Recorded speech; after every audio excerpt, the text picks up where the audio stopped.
এই Ad-din medical college হাসপাতালে post delivery ওয়ার্ডে একটি অনাকাঙ্ক্ষিত ঘটনা ঘটেছে, অস্বাভাবিক ঘটনা ঘটেছে। সেটি হচ্ছে সেই পোস্ট ডেলিভারি ওয়ার্ডে চিকিৎসারত শিশুদের মধ্য থেকে আমরা 6 জন শিশুকে হারিয়েছি অদ্য ভোরবেলায়, এবং সেটি আমাদের জন্য অত্যন্ত দুঃখের এবং আমরা এই জন্য মর্মাহত। আমরা যে সকল পরিবারের শিশুদেরকে আমরা হারিয়েছি তাদের প্রতি সমবেদনা জানাচ্ছি। সত্যিকার অর্থে এই পরিস্থিতিতে সমবেদনা জানানোর ভাষাও আমাদের নেই। ভিটামিন ই ও সি সিরাম 8টি প্রাকৃতিক অয়েল সমৃদ্ধ লিলি সিরাম অয়েল, যা চুল পড়া কমায় মাত্র 30 দিনে।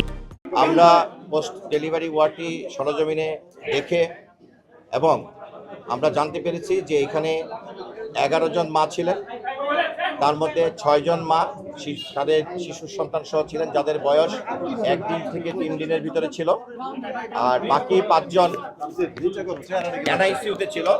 এই ভবনেরই যে দোতলায় যে পোস্ট ডেলিভারি ওয়ার্ডটি, তার 5 তলায় বাকি 5 জন এনআইসিউতে চিকিৎসাধীন ছিলেন অন্য তাদের জন্মগত জটিলতার কারণে।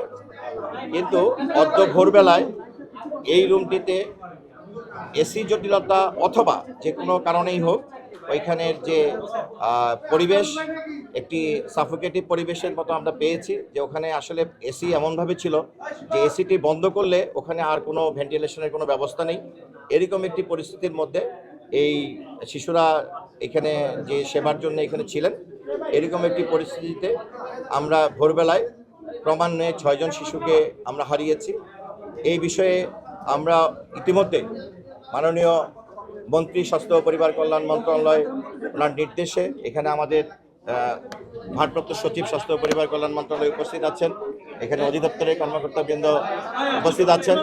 ইতিমধ্যেই এই বিষয়টিকে অধিকতর গুরুত্ব দিয়ে ইতিমধ্যে এই যে ব্যবস্থাপনার কোনো ত্রুটি আছে কিনা এবং এই মৃত্যুর কি কারণ, এটিকে সঠিকভাবে নির্ণয় করার জন্য ইতিমধ্যে মাননীয় মন্ত্রী স্বাস্থ্য পরিবার কল্যাণ মন্ত্রণালয় ওনার নির্দেশক্রমে একটি উচ্চপদস্থ একটি ইনকোয়ারি কমিটি ইতিমধ্যেই আমরা গঠন করেছি। হাসপাতালের যে রুমটিতে আমরা এই শিশুদেরকে চিকিৎসাগত অবস্থা হারিয়েছি, তাদের এই চিকিৎসা ব্যবস্থায় কোনো ত্রুটি ছিল কিনা এবং যে রুমটিতে ওনারা অবস্থান করছিলেন সেই রুমটিতে যে সেবা দেওয়া হচ্ছিল, সেই সেবার যে পরিবেশ, সেই পরিবেশের মধ্যে যে প্রশ্নটি এসেছে যে ওখানকার এসি জটিলতা অথবা যদি কারিগরি অন্য কোনো ত্রুটি থাকে, সেই ত্রুটিগুলোকে সঠিকভাবে নির্ণয় করে এই 6টি শিশুকে যে আমরা হারালাম এবং এই বিষয়ে সঠিক তদন্তের মাধ্যমে তাদের মৃত্যুর কারণ উদ্ভাবন করা।